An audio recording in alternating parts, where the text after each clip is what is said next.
He's good. He's good. Oh man, these ham and egg and Joker guys. Look at these guys. All right, DC presents 27. The first Mongol was Matt's pick. The first appearance of Mongol.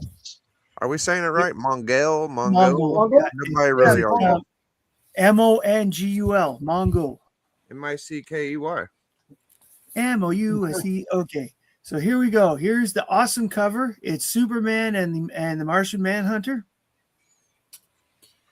And Superman is holding on to some sort of tuning fork. That's not what that is. I know. That's a good pit. All right. Here we begin in Superman's apartment as Clark Kent, where all of a sudden a holographic image of Mongol suddenly shows up. So Mongol is right on the cover, but like his first actual appearance in the book, he's just a floating head. Mm-hmm. Yeah, very dark side kind of homage. Well, I think Mongol was a way of having a different dark side character because Thanos was doing really well at Marvel, and dark side. At the time, Jack Kirby and DC were talking a bit about what they could do with Darkseid. So they they were arguing over the rights because they were trying to get Kirby to come back for a while, right, and do the superpowers.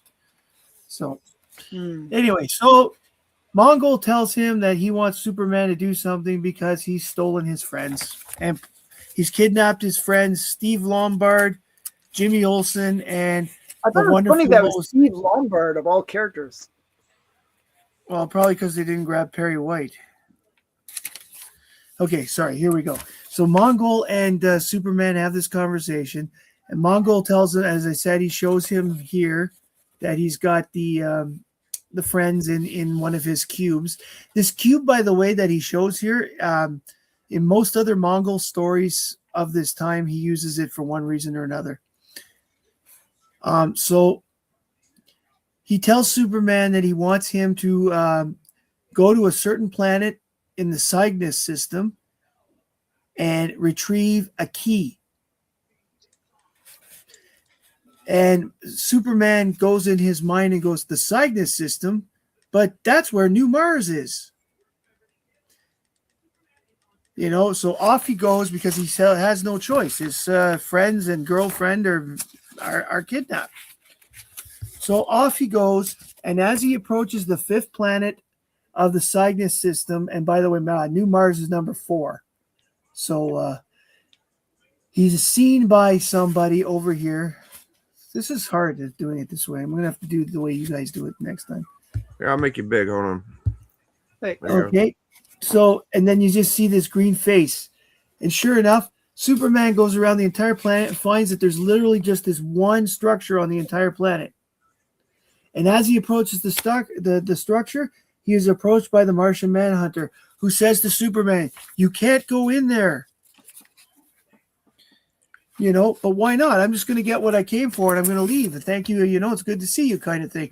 And he's telling him, no, you can't go in there. And then he gets into the story of why. There was this alien race called the Warzone, who were warlike. Gee, imagine that, eh?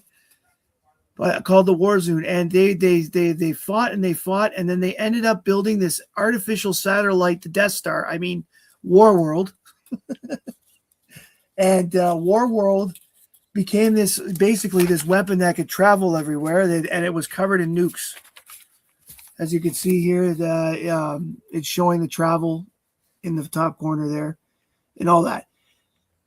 What then happened was suddenly the race died out, and when it was down to one last person, that person managed to pass on the knowledge to a race called the Largas, who were peace lovers, and they wanted to make sure no one could get on this planet again. So they reprogrammed everything because they didn't want to destroy the world for whatever reason. They reprogrammed it so that only a person with this key they're making, this special key that can go on, only a person with this key could go and take over Warworld and make it work. And that's what Mongol wants. And the Martians, who had just arrived on their new planet, we're talking with the last member of that race, and that race asked the Martians if they could please guard the key. And right now it's John Jones' turn, so he's the one that's there, and he is telling Superman, no matter what, you can't do it. And sure enough, superhero fight ensues. Martian Manhunter gets the upper hand on Superman for a while, and then he comes up with the thing that he said, I was saving in case I needed it, and Kryptonite comes out and it gets him. As you can see down in this corner, there's the Kryptonite big bullet coming. And Superman remembers, of course, that the Martian weakness is fire. I guess the atmosphere is oxygen, and he starts burning things up. And he manages to knock out the Martian Manhunter. So as he wins, he goes in and grabs the key. As he comes out with the key, Mongul arrives in that weird-looking ship that looks like a half helicopter, half fish, half fish. It reminds me of those anglerfish. Yeah, that's exactly what I thought too. Yeah. It's terrible. Damn it. Why do I forget to turn this thing off every time? Sorry, I'm right back here. Okay, there we go. I'm not very organized today. I had a crazy day. The vessel that he arrives in is the size of a small city. So Mongul comes down onto the surface and talks to Superman. Well, he talks to Batman too, but Batman's not there, so he doesn't answer. And he brings out the cube with his friends. And Superman has got the key, and he says, "You know what? I'm not going to give it to you. I'll give it to you. Release my friends first." And they're like, "No, give me the key. Here are your friends." Superman's refusing to give the key, so he decides that's it. Mongols start squishing the cube to try and knock the air out and kill the people, kill his friends inside. When all of a sudden, as Mongul and Superman are talking about what's going on, the cube disappears. And Mongul, and I'm going to do this in the dark side voice, "Curse you, Kryptonian, you freed them. But I had nothing to do with it," said Superman. Because it turns out that it was the Martian Manhunter waking up from his little coma of the fire, using his invisibility powers to go behind and destroy the machine that was keeping his friends in the cube. Mongul, who manages to get the key in the confusion, and disappears there, and that right there. So he's taken off with the key. And over here at the end here, Martian Manhunter starts going, "Superman, what are you going to do about it? He's got this thing. He's going to kill everybody. He can do so much damage. He can do, whatever. What are you going to do about it?" So Superman's answer here is, "I'm going to bring my friends back to Earth, and then I'm going to go get some help, and I'm going to retrieve that key." The end. The end. This book continues. Ever after. Yeah, this story continues in the next issue, which is 28, and that one has Superman, and the person he went to get help with was Supergirl. So the two of them go and take out Mongul in the next one. So Cool. The cover. Let's get into who the credits are. The cover was by Jim Starlin and Dick Giordano. Did the inks. This was written by Len Wein, and Jim Starlin did the pencils. And somebody named Quick Draw did the inks. He's. I have the real name somewhere, but I have to dig it up. So basically, the cover. I like the cover. It's one of Jim Starlin's best. This is actually. I don't know about that, but it's pretty good. Okay. It's one of Jim Starlin's best Superman covers. There you go. Okay. He did a bunch of these Superman covers in this area. He did about 11 or 12. Plus, he did the Radio Shack giveaways. And I like this very much. I like the colors. I like the balance. I think he did a great job drawing Mongul. I think he did a great job drawing John Jones. I'm going to give this cover a 4. Hell yeah. What up, Beckerman, Chonko, and TM? Hi, guys. When it goes to the interior art, again, Jim Starlin and the other guy, let's just put it that way, Quicksilver. Quick Draw. Jim Starlin and Quick Draw did a reasonably good job across the thing. There were some panels, like when Mongol's face was in the little floating head thing in the beginning of the communicator. It didn't look as good. Mongol looked much better when he was a full figure like this. The head felt proportionate and all this stuff. And so I will give the interior art a 3.75. Okay. Now, Gold. knowing the full story, it takes three books for it to finally resolve. Okay, knowing the full story, and Len Wein wrote all of them. Big fan of the story, huge fan of the story. This is the slowest part of the story because of this build up. And what I don't like about the beginning is how it just jumps in. It's like Superman's at his apartment. Hello, Superman. Like boom. No. I was thinking today, no setting the scene or anything. It was just right into it. And that I didn't like a little much. So the writing, I'm going to only give a 3.5. For the 3 stories overall, I'd give 4.5. But this part gets a 3.5. Mhm. And overall, the book is okay. I'm not going to average the scores out. I'm going to give the book a 3.75. Although that probably is the average. That is the average, actually. Yeah. I think it is the average. But the fact is, you know what? It is more than fun. This is one that is fun to read if you read the other 2 right after. It's just really cool. I'll have to read the other 2. The best part of the story is actually the second part, which is the next one after this. Just Supergirl was so good in it. But anyway, I'm just biased. But that's what I'm going to go. And I'm going to pick Biggie. Oh, wow. Oh. All right. My turn. I don't have my phone, so could you hold the cover up again, please, Matt? All right. So for me, it is a great cover. Mongol looks. It's a great presentation of a first appearance character on a cover. He still has that aesthetic. That's how I grade like first appearances. Do they still look the same as they did the first time you saw them? And looks great. So Starlin's one of my favorite. That's good. Thank you. Yeah, Starlin's a bad boy. I think when I think of Starlin, I think of his Warlock. That get him and Gil Kane were like kicking butt on Warlock and them premieres and shit. And of course his Infinity Gauntlet. So for me, I'm gonna give that cover a fucking. I think it is. It's about a 3.75. Not quite a 4, but damn near. 3.75. Inside art, real damn good. Real damn good. I enjoyed it. I thought it was some spots really good and detailed. Nice collar. I had no issues with it. It was really well done. So again, 3.75.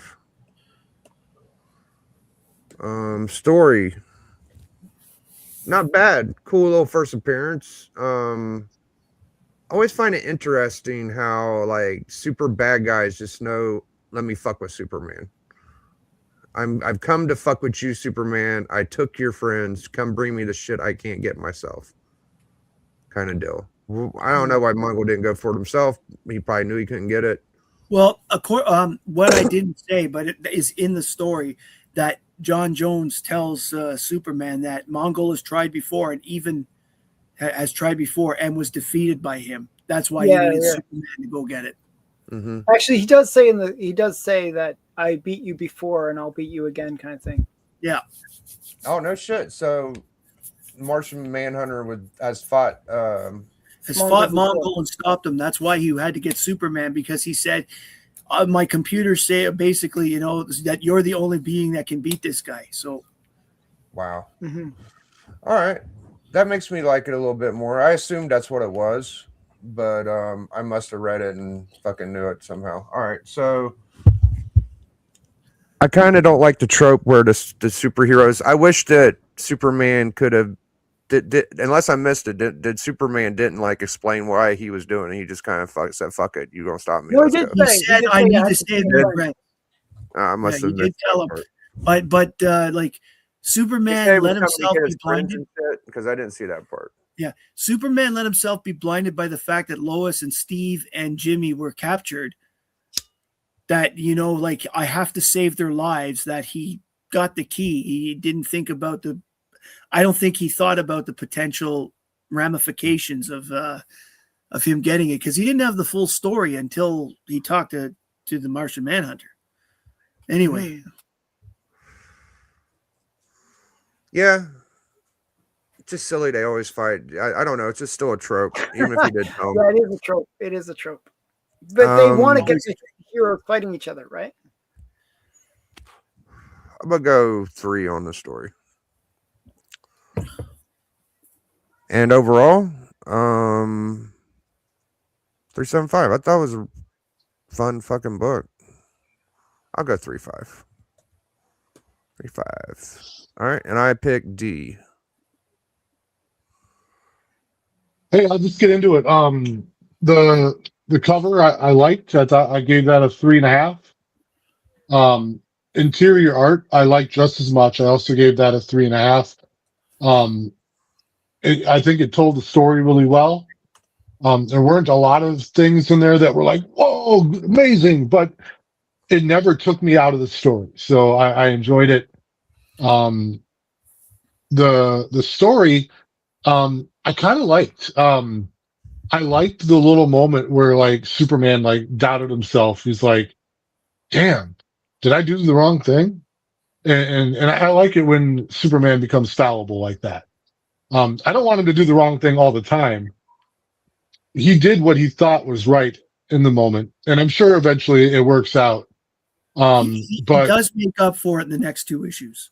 yeah, there you go. So, but I like it when it shows that Superman can make a mistake and do the wrong thing, and I like it when people hold his ass accountable for it. Like Martian Manhunter was like, see what you did? Dude got the thing. What are you gonna do about it? And I'll die trying to find it. Like talk is cheap, you big blue Boy Scout. Go give me that fucking key. That's shaped But, like a tuning fork. yeah. The story was cool though. I give the story a 4. I'm gonna have to read the rest of it now when we get done here, because I read it today on my lunch break on my phone. But no, I enjoyed it. It was, you could still tell like the writing of the era a little bit, but it was still close enough to modern books where the storytelling was familiar to me. So I enjoyed it a lot. So overall, I'm going to give it a 4. And for my next reviewer, I'm going to send it off to old Alan over here. Okay, so I'm probably going to be the harshest on this book of the lot of us. Sorry, guys. Well, I figured that after the 3 of us did pretty good on it.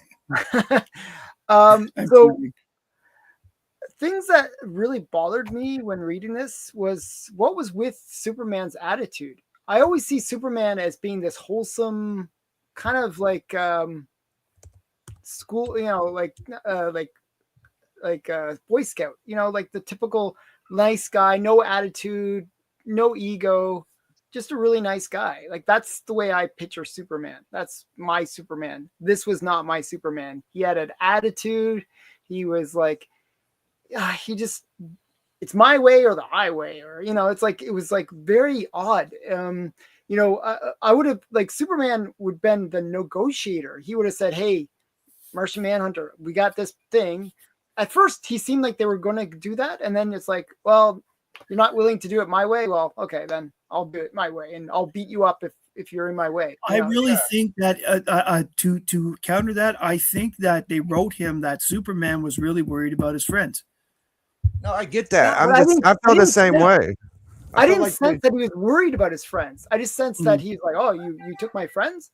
I felt like he should have. Him and Martian Manhunter should have been like, okay, let's not get the key. Let's just fucking get the people, right? Yeah, let's work together or something. I actually was hoping what was happening was they knew that Mongol was watching, and then it was like a deception, but it wasn't. Like I was there was a moment where that could have been the case. They could have played that role thing when Mongol came down and he was squishing him with the cube, and then all of a sudden that failed. That could have been like, oh, it was the deception, and that would have made it better. But it was all the way through that Superman had the attitude. Even at the very beginning when he was dealing with Mongol, he had sort of this like, I'm not your errand boy. It was just sort of like very arrogant and kind of high on himself, which I don't really associate with Superman. So that's probably the writer. I mean, like, yeah, I was. Len Wein didn't do a lot of Superman. So for me, those things bothered me. I would have given the writing, like I would have given the story, like not the necessarily, like the idea of the story was kind of cool. You got the idea that, well, there is the Death Star, which has a lot of potential, because I think in the modern books they actually have Battle Planet, right, where they're all the superheroes are fighting with each other. Yes, but that's a different thing from this. But this War World does make appearances in current continuity. Yeah, like I was thinking there was War World where they bring in the characters to fight each other, right? Yes. Well, Mongol does that a lot. Yeah, there was a storyline not too long ago where Mongol kidnapped Superman and put him on the world. Yeah, he powers away and then he has to fight, right? Yeah. Yeah. So I thought this was a good setup for that future thing. I actually found that was more of an interesting thing than Mongol himself. Mongol, like, there's things where he seems all powerful. He was able to snatch Lois Lane and Lombard and Jimmy Olsen easily. Why couldn't he snatch the key as easily? I know the whole idea of Martian Manhunter, blah, blah, blah, blah, blah. But no, it just seemed like it was like he could just teleport and zap and do wonderful things. So I don't know. It just, his power set, not really clearly defined. And yeah, so I thought there was so many plot holes like that. Like, why was the contingency plan that Martian Manhunter have like Krypton on the rockets? Like, why would they think that? Because in his mind too, I would say this leads credence to what Mongol thought, where like only Superman or a Kryptonian of sufficient strength, like Supergirl, could beat him. Maybe. Okay. Maybe. I don't know, because they're on the same side. It's like sort of like, I mean, when you think about it, Martian Manhunter could probably defeat 97 to 98% of all of his opponents. Mm-hmm. I think, to be honest, I think the only people that could beat him in the current world is Superman and Batman. Okay. Because Batman can beat everybody.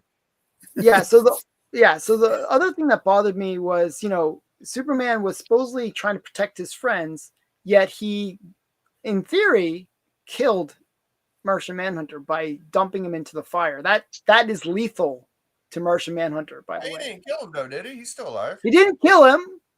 No, he put it on long enough to bring him into the coma, the panicked coma, and then he let the fire die down. That's what I like to think happened off screen. Or there was very little oxygen in the atmosphere, and so it burned up real quick. So there was a few things like that really bothered me. So I, as I said, like, just not my Superman, I guess, is the way I would say it. So those things kind of are negatives for me. The other thing that I thought was, maybe it was my version on Zip Comics, but everything seemed very muddled. The artwork. Muddled. I didn't really think that the interior art was that great, to tell you the truth.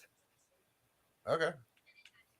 Was that just the way it was on the? I read my copy. I didn't. It was fucking crisp as hell for me. It was like Superman in a fucking 70s Mustang, or I don't know. What about you, D? It look okay? Yeah, it looked fine to me. I gave it a 3.5. So it kind of like it just was. I don't know. It wasn't the greatest for me, the interior art. Okay, so I'll give my scores. I'm sorry I'm being a little harsh on this one, but I actually thought the story idea, as I said, setup. Even I like the idea of Mongol. All that kind of stuff is great. But for me, the cover, I'm going to give it a 3. I think it's above average, but I don't like the way Martian Manhunter looks kind of like feminized and kind of low. And Mongol looks kind of squished. I don't know. And then there's too much word bubbly things, which I normally don't mind. I thought it was a bit too much. So I thought the cover was a bit busy and didn't quite work. So I give it a 3. But it was good. I mean, it's above average. So the story writing, I would have given it a 4 if it wasn't for the Superman part. And there were certain things where it was just convenient. Oh, here's another convenient thing. Oh, and just like Matt said, we jumped into the story without any setup. That was kind of like, I felt like it was a bit rushed, if that makes sense. So for me, the story was a 2.5. So okay, Biggie, just a second. Biggie has a 3 there. Was that your cover? Yep. I was gonna see. I was gonna let him figure out when he didn't do the inside. I could wait. Okay. Oh, okay. So sorry. Inside art, I give it a. I'll give it a 2.5. I'll be nice. I'll just assume that I was mistaken, and that you guys are seeing something that I'm not seeing. Yeah, I might be wrong. There might be some blurry shit. I just didn't notice it. It wasn't necessarily blurry. It was just like things weren't like crisp. Like one thing that I like, in some ways, I don't really like the 90s art, but I like the 90s art. This is fucking like 85. No. I know. Let me get this is 1980. This itself is I know. Let me explain. Let him finish, you guys. Come on. So the 90s art has like a lot of splash panel kind of style, like very like big over the top. Like sometimes they draw people with way too many muscles. Like there's more muscles than actual humans have. But they do like this kind of exciting, dynamic, like panels and stuff. And panels that break panels. This was much more uniformed. It was like do. There was very little dynamic stuff. It was actually in some ways kind of like Golden Age in that way, that it was very structured.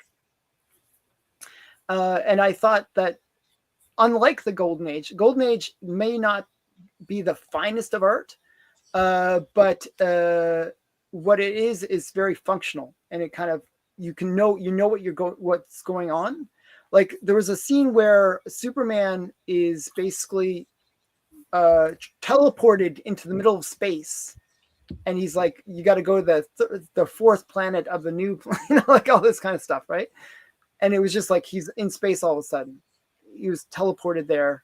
It just seemed a little like 1 or 2 panels could have been used to kind of get the story to where it needed to be. And there was like the part with Martian Manhunter destroying the machine. I didn't get that at all. I didn't like, I was like, why, how did the machine get destroyed? Like, so I didn't even get that. So there was things that were missing panel wise, art wise, I thought. So, yeah, so those were my issues with the internal art. I'd give it a 2.5. I would have given it a 2, but I'm going to give it a 2.5. I'm assuming that maybe I was mistaken, but, and overall, I'm going to give it a 3. So it's better than average because I do like the story idea. I think it's really cool that they're going to create this world thing. Oh, by the way, one more thing that really annoyed me is the people that built this planet thing that was like a Death Star where they could battle out and stuff. Why did they die? They didn't get that far into they the all story. died. All they died. I mean, face it, technically they could have like given like backstories for everything. They just had to keep it simple, right? But this book actually had multiple stories in it. They could have really expanded this one out. Yeah, but they had the feature, unfortunately. Okay. Sorry, my internet. Am I back? Yeah, you're fine.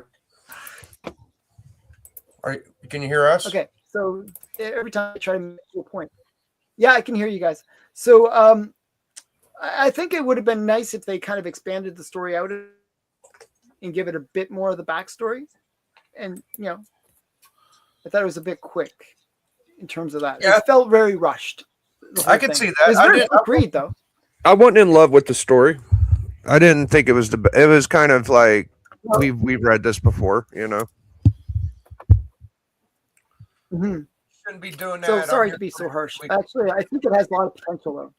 You gave it good scores. I I can think a see lot why- of times when we give it average or a little above average, people think it's harsh, but it really ain't. Like harsh is like fucking 1.5, all that shit, you know?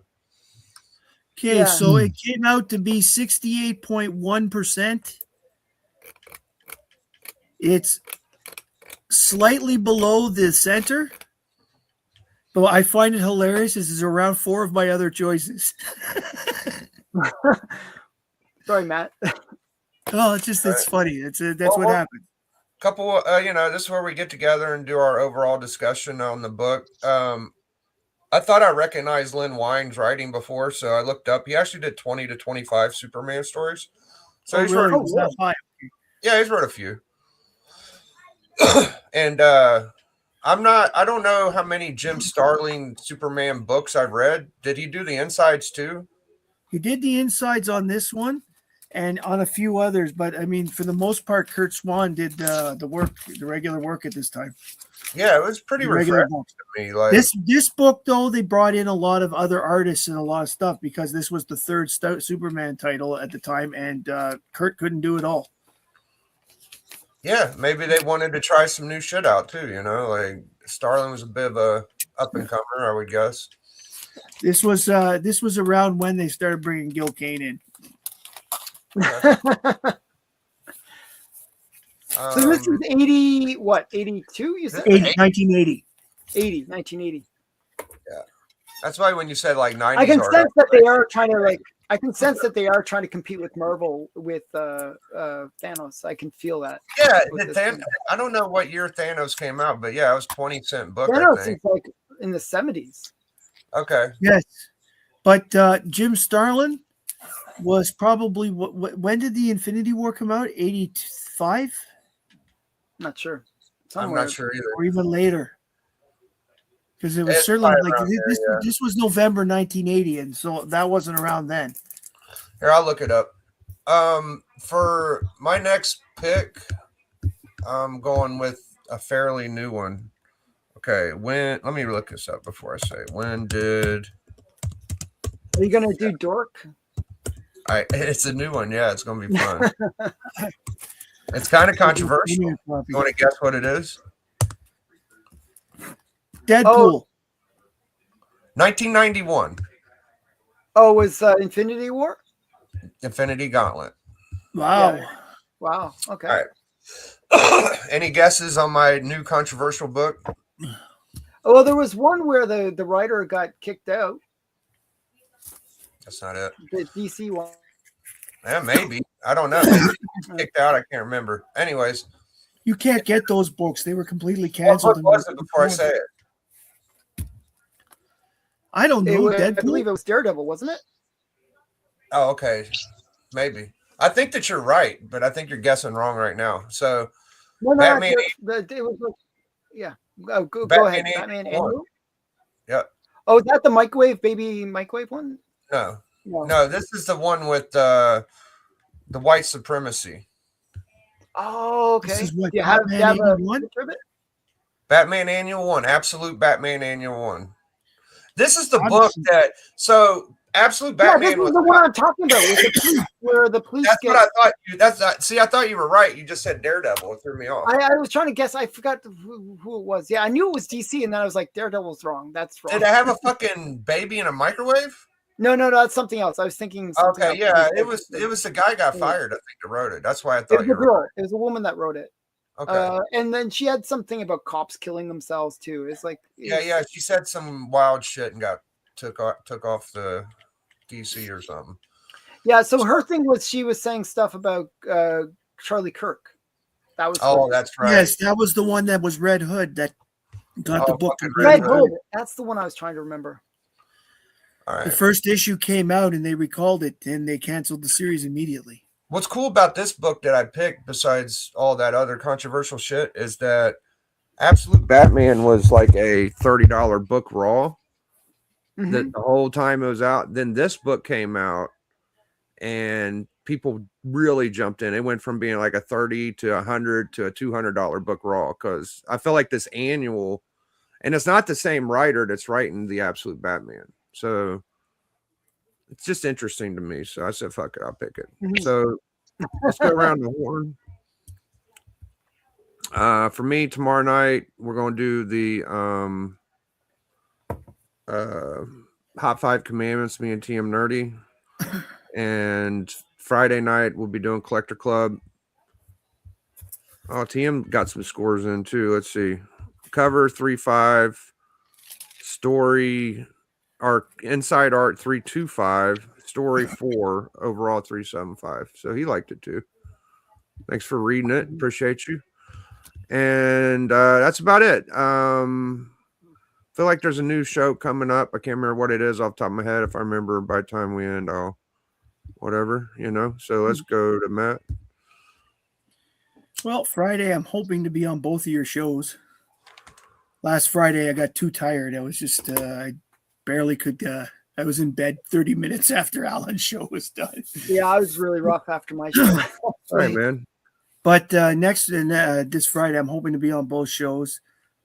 On Tuesday, I have artist Ron Sutton coming on my show, on my Tuesday talk. Cool. And since I announced the new the change from the Sunday Superman show to the Sunday Superhero show, people are contacting me asking to be on it and show their. I think that's great. I'm actually filling up that lineup quite narrow focused when it was Superman. Well, it wasn't that. It was because Superman happened to me. I picked Superman because at the time no one was doing Superman, Mm-hmm. and I thought 2 weeks was enough to. But yeah, it turned out that I didn't know a lot of people with Superman. People weren't coming forward, so it was getting harder. Mm-hmm. That's all good. We'll be on what, this Sunday is your first one? No, it won't be on until March 8th. I would have gone the 1st of March, but I think Alan's having yeah, I'm having my claim sale. my claim, and so I didn't want my first episode to go up against that. So Okay. Yeah, that's a good idea. No problem. So Alan, what you got going on, buddy? Well, I have a claim sale on March for that. But this weekend I'm actually going away to get my car. I'm going to get a car. I've been hearing about this car. Yeah, that sounds fun. So the idea is like, I know that's like I just get car. It's just like I trade in my current car, get the new car. It's all lease. It's the same old, it's a new thing, but it's it's just a lease. It's nothing major. Okay. The cool thing about it though is when I go, I'm gonna pick up all my books that Yaniv has collected for me, and it's a pretty good collection. Cool. Some pretty big books. I'm gonna be picking up. Not the Pep 2, not Pep, Wiz. Wiz, Wiz, not the Wiz 2. It's not there, but there's some other really big books that are there that I'll be bringing back, and I'll be showing those on the Monday special. Nice. do you need So anklets? Do you need something to protect your ankles from the dog? Like he went for my chest actually. Oh, do you Fit need my a chest. bulletproof vest? He's a big dog.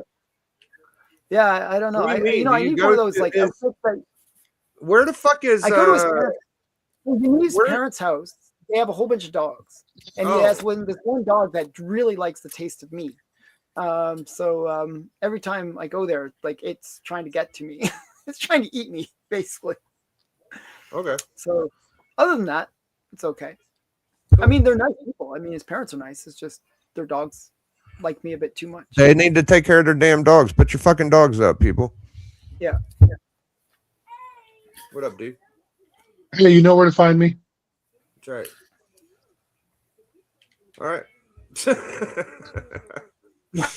All right, guys. Well, it's been a fun one. We got through it. Next week, Batman Annual 1, 2025, I believe it came out. Absolute Batman or Batman? Absolute Batman Annual 1. Absolute Batman Annual 1. I Can think you that's actually what buy it's it? Is it available to be even bought? Like I know it's Oh, been yeah. banned. Or called. No, I'm sure you could buy it. It's Like been banned? it got not recalled. banned, recalled. Wow. this is this is No, a there's like that's- there's some really messed up things in it. There's messed up. and things in it. it's the only fucking annual I would consider buying because I like books to get recalled that are kind of cool. You know, this I one. get that, but I mean, no one blinks an eye at horror books. What was the problem? You know, like it's I get. I mean, you. I know, but We'll like, find out next week, won't we? That's right. That's right. All right, we're out of here, man. Hashtag enjoy. Hello, and I like comics, and I hope you do too. And D-Runk, NWO for life. So let's do the Bob Ross and get out of here on our merry ways. Don't forget, when you're NWO, you're NWO for life. Too sweet. Biggie. Biggie.